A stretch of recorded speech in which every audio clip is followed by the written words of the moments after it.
Por que sofremos? Olá!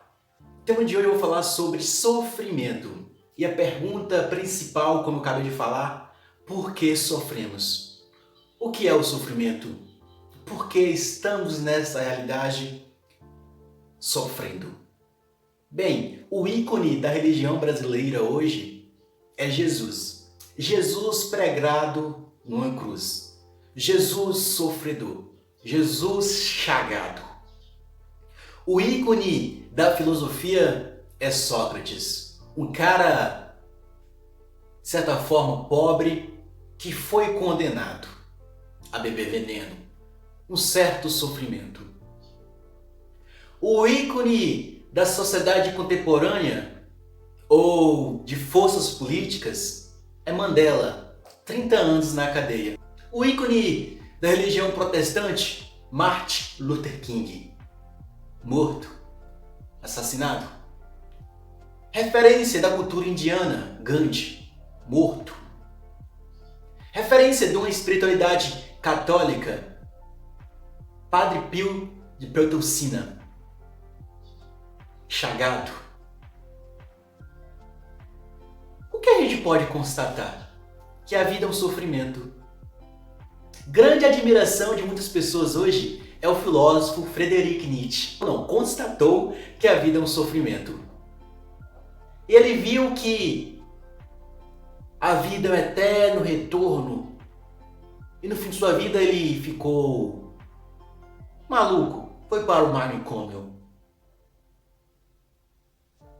Então, por que realmente estamos sofrendo? Para responder essa pergunta, eu vou em Platão primeiro. Platão dizia que sofremos porque estamos galgando ou querendo alcançar o mundo das ideias, o mundo perfeito. Estamos presos aqui. A alma está presa no corpo. Em Platão você vê um pouquinho de espiritualidade, de religião, até de gnose, o gnosticismo, que a alma é boa e o corpo é ruim. Dualidade entre o corpo e a alma. Se querem compreender mais sobre isso aqui, eu vou deixar um vídeo aqui. Então, para compreender um pouco mais, eu vou lá com Buda. Século VI, antes do nascimento de Jesus Cristo, nasce entre o brahmanismo o Buda, ou Siddhartha Gautama, que ele se ilumina e ele percebe que a existência, você existir, já é sofrimento. E não é à toa, você já nasce chorando. E a vida, ela é um sofrimento. Primeiro você existir, já é um sofrimento quando você está crescendo, você não aceita que você está crescendo.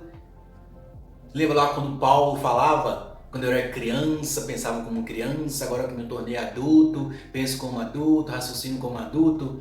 Eu vejo um espelho ainda meio turvo. O que seria esse espelho meio turvo? Eu vejo aquilo que ainda não sou. E Buda dizia que o sofrimento está no desejo.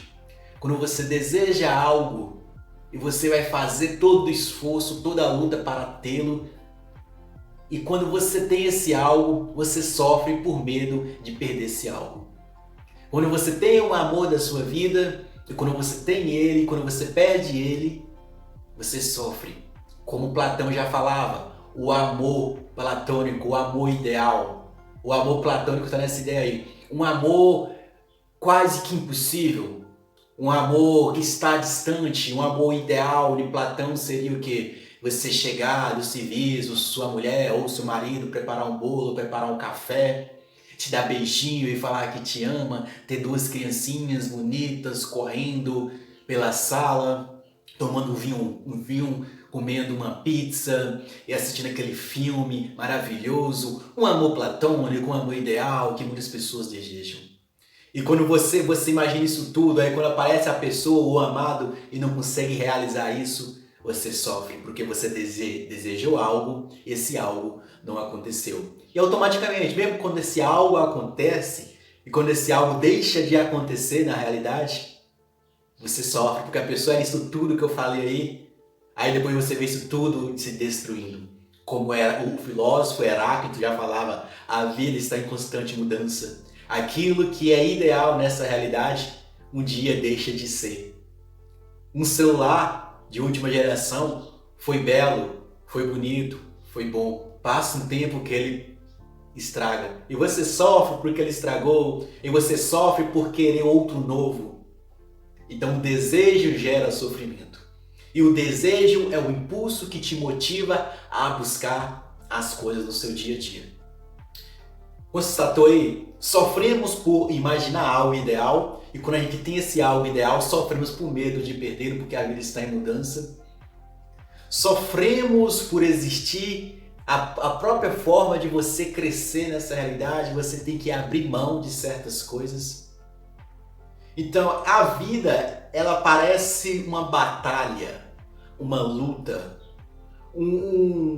uma coisa que você tem que fazer sempre, todo santo dia, para que assim você alcance algo. E é por isso que, filosofando ou buscando filosofar aqui nesse vídeo, o sofrimento está naquilo que um dia pode acabar. O sofrimento está quando você perde alguém. O sofrimento está no medo de morrer. O sofrimento está no medo de você perder aquele amor ideal. O sofrimento está no dia que você deixa de existir. O sofrimento está em você não poder ter o dinheiro suficiente para comprar aquilo que você deseja.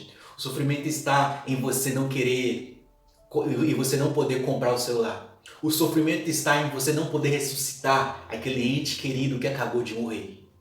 O sofrimento, ele aparece em diferentes áreas da vida.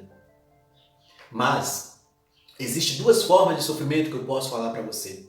Existe o sofrimento físico, que é cortar um braço, perder um dedo ou ralar os dedos. Esse é o sofrimento físico. Ou o sofrimento de um rim com problema. Sofrimento físico, um rim você pode trocar. O braço cortado você pode colocar uma prótese. Mas, hoje em dia, um dos sofrimentos que mais causa dor nos seres humanos ou na humanidade é o sofrimento de alma, ou o sofrimento espiritual, ou o sofrimento mental. Já falava a filosofia antiga hermética, tudo é mental. Aquilo que se manifesta na realidade, tudo criou em uma mente. Antes de acontecer, já existia. Então, você sofre por antecipação. Algo não aconteceu ainda, mas você já está imaginando aquilo acontecendo e você começa a sofrer por aquilo. Você sofre por medo de ser traída, mas você ainda não foi traída. Você sofre por medo de perder o emprego, mas ainda você não perdeu o emprego. Você está em constante processo de sofrimento. Então, a vida, ela se apresenta nessa luta do desejo e o desejado, de o querer e ter. Depois que tem, você sofre por medo de perdê-lo. Então, nesse processo filosófico, raciocínio que eu estou fazendo, é você fixar sua vida naquilo que é eterno. É por isso que na linha cristã, ou na linha de quem acredita em Deus, se essa pessoa acredita em Deus mesmo, você fixar a sua vida em Deus, naquilo que é eterno e imutável. Porque quando você foca a sua vida em coisas que são mutáveis, elas vão trazer sofrimento para você. O amor da sua mãe é mutável, um dia ela ama muito você, outro dia ela não ama tanto você porque você pisou na bola. O amor do seu filho é mutável, um dia ele te ama, outro dia ele te odeia. O amor da sua esposa é mutável. Um dia ela está bem com você, outro dia ela está um caos. Ela está de TPM, vamos colocar assim. Por isso que foque sua vida naquilo que é eterno. Eu foco minha vida em produção de conhecimento. O conhecimento é eterno, porque cada dia que passa, vai ter mais pessoas querendo conhecimento, querendo entender. Foque em algo que é universal. E aquilo que é perecível, aproveite, viva o momento daquilo, mas aquilo não é eterno. Já falava o livro da Bíblia, o livro Sapiensal, escrito pelo rei Salomão. Vaidade das vaidades, tudo é vaidade. Tudo que existiu hoje, um dia já existiu. Tudo está passando, tudo está em transformação. Como eu falei para você, livro da Bíblia foi o livro que eu mais fiz contato durante o meu processo de busca por conhecimento. Então eu vou citar aqui sobre Eclesiastes, que faz muita referência sobre o sofrimento que eu estou abordando nesse vídeo de hoje. Vamos lá?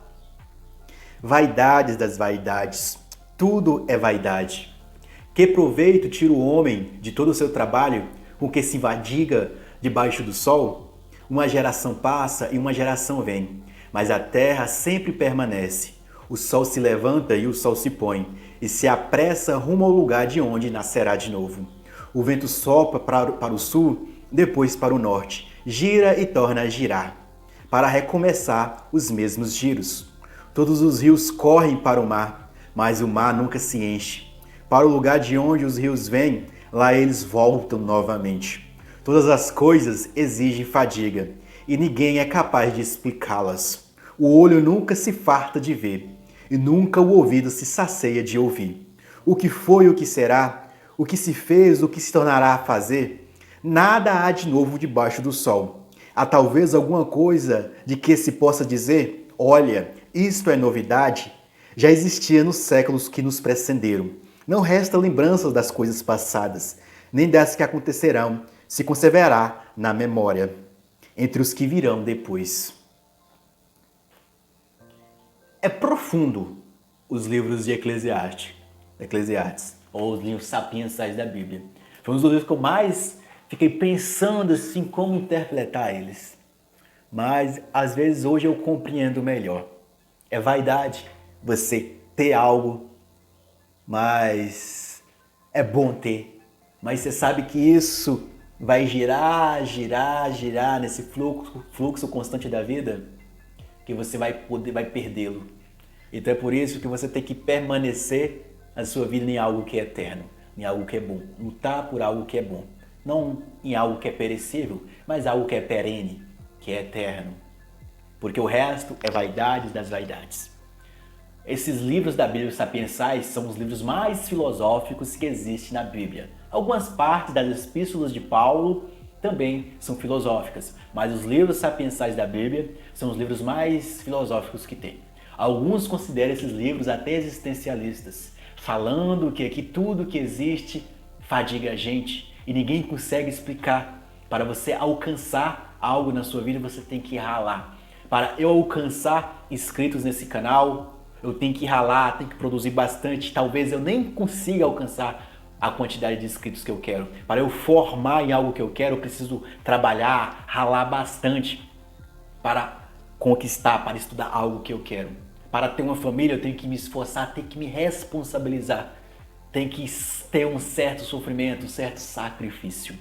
Por isso que nas religiões colocam o sacro ofício. Fazer aquilo todo santo dia, mas sacralizar, tornar-se uma coisa sagrada. E a vida é sagrada. Se o sofrimento não tem sentido, então passa a dar sentido pelo sofrimento. Passa a sofrer por aquilo que vale a pena. Porque hoje muitas pessoas estão sofrendo por coisas que não vale a pena sofrer. Ok? Boa jornada para você e bons estudos aí. Se possível, leia aí, viu? É bom ler Eclesiastes. Faz você dar umas viajadas e umas filosofadas muito boas. Fui!